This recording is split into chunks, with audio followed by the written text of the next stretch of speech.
আমার মাঝে মাঝে হুটহাট করে এটা ওটা খেতে ইচ্ছে করে। এই যেমন আগের দিন সন্ধ্যাবেলায় পড়তে বসেছি, হঠাৎ করেই মনে হলো যে কিছু ফল খেতে পারলে খুব ভালো হতো। ফ্রিজ খুলে দেখলাম কোনো ফলই নেই আজকে। তবে অবশ্য ঠাকুর ঘরে দেখলাম একটা বাতাবি লেবু রাখা ছিল, আর বাতাবি লেবু আমার খুবই প্রিয়।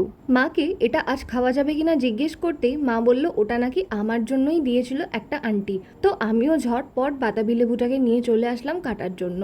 মোটামুটি কয়েকটা ফল বাদে আমার সব রকমের ফল খেতেই ভালো লাগে। আমার শুধু ফুটি আর পেঁপে খেতে ভালো লাগে না, মানে পাকা পেঁপে। জানো, এভাবে বাতাবি লেবু কাটা চাকু দিয়ে আমি বাবার থেকে শিখেছিলাম। আমার মা তো ডিরেক্টলি বটি দিয়ে কাটে।